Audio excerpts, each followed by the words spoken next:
So I was having a conversation with someone about this many years ago, early on in my formation, and I made a decision not to focus on a title.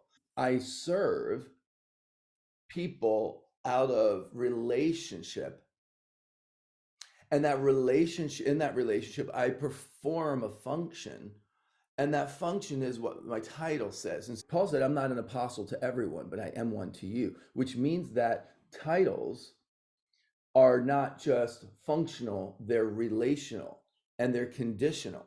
So whenever we call someone by a title, it's because we receive them. If you receive a prophet in the name of the prophet, you receive a prophet's reward. If you receive a righteous man in the name of a righteous man, you receive a righteous man's reward. It has less to do than with who they are to themselves and other people than who they are to you, which means that you can receive someone for who they are to you. And when you receive someone for who they are to you, then you receive that part of them. Someone may be a prophetic voice to me, but if I don't see that in them and receive that from them, they don't become that for me, and I don't ever gain the grace that's on their life. Someone may be a spiritual father to me, a spiritual mother to me, but if I don't receive them and position myself to receive from them, then I won't receive from them.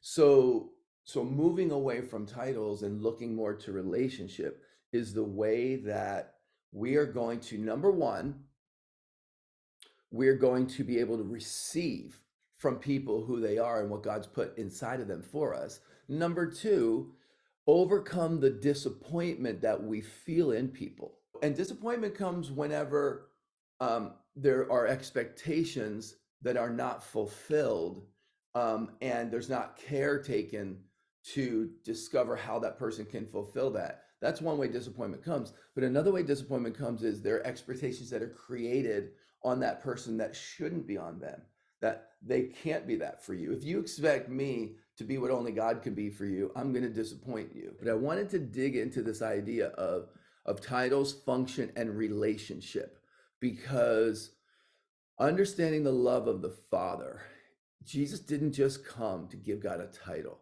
Jesus came to show us what the Father looked like.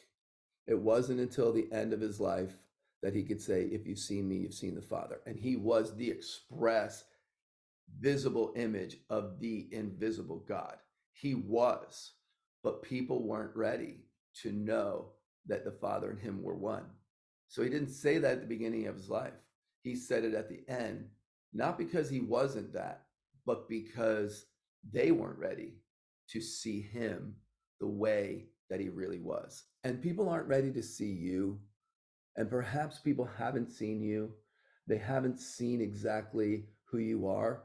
That's actually a gift from God, because if they can't see you, they can't receive from you. And the people that see you are going to be able to receive from you.